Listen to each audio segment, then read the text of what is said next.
जय जिजाऊ, जय माता रमाई.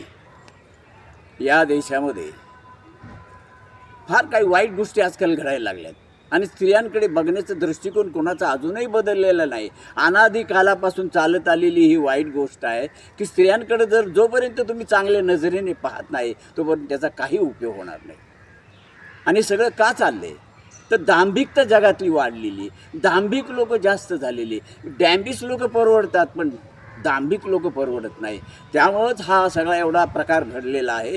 त्या एका छोट्या बाळावर, त्या एका छोट्या मुलीवर ज्याने अत्याचार केला त्या नराधमाला काही लाज वाटायला पाहिजे. तो नाती विसरतोय.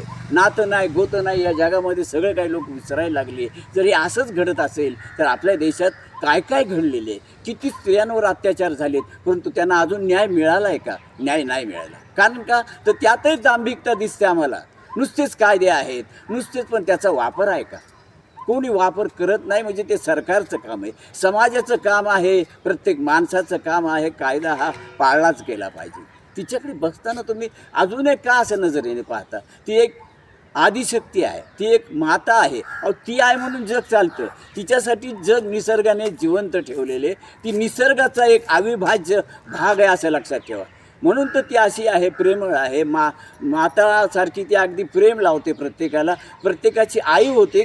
कुठल्याही स्त्रीमध्ये हे गुण देवाने दिलेले आहेत, पण हे तिच्या चांगल्या गुणाचा फायदा पुरुष वाईट घेतात, जग वाईट घेते. आणि म्हणून तिच्याकडे बघण्याचा दृष्टिकोन लोकांचा अजूनही बदललेला नाही. तसं जर त्यांनी विचार केला तर स्त्री ही क्षणाची पत्नी आहे आणि अनंतकालची माता आहे. हे अजूनही लोक विसरत आहेत आणि म्हणून तर हे प्रकार घडत आहेत. तिच्याकडे बघा. तिच्याकडे बघितल्यानंतर तुम्हाला समजेल की तिच्यामुळं काय होतं. तिच्यामुळं घर सांभाळलं जात आहे, तिच्यामुळं संसार सांभाळला जातो आहे, तिच्यामुळं नाती सांभाळली जातात, तिच्यामुळं प्रेम सांभाळलं जातं आहे, तिच्यामुळं जग जगतं आहे. नाही तर प्रत्येक ठिकाणी जाऊन पहा तुम्ही, अनादी कालापासून असं चाललेले की स्त्रियांवर अत्याचार होतातच आहे. गौतम बुद्धांनी सुद्धा सांगितलं होतं, त्यांनीसुद्धा स्त्रियांना संरक्षण दिलेलं आहे. महावीरांनीसुद्धा त्यांच्या आधी असा मोठा प्रयत्न केला स्त्रियांना संरक्षण मिळवून देण्यासाठी. अशोक सम्राटांनीसुद्धा केलेले आहे. आणि म्हणून तर जिजामातेने यांच्या सर्वांच्या गोष्टी छत्रपती शिवरायांना सांगितल्या होत्या. कारण संस्कार पाहिजेत. संस्कार करणारी स्त्री ही सगळ्यात महान आहे. तिच्याकडे बघण्याचा दृष्टिकोन तुम्ही बदला. तिच्यामुळंच जग चालते, तिच्यामुळंच जग वाचते आणि तिच्यामुळंच जग चालत राहणार आहे.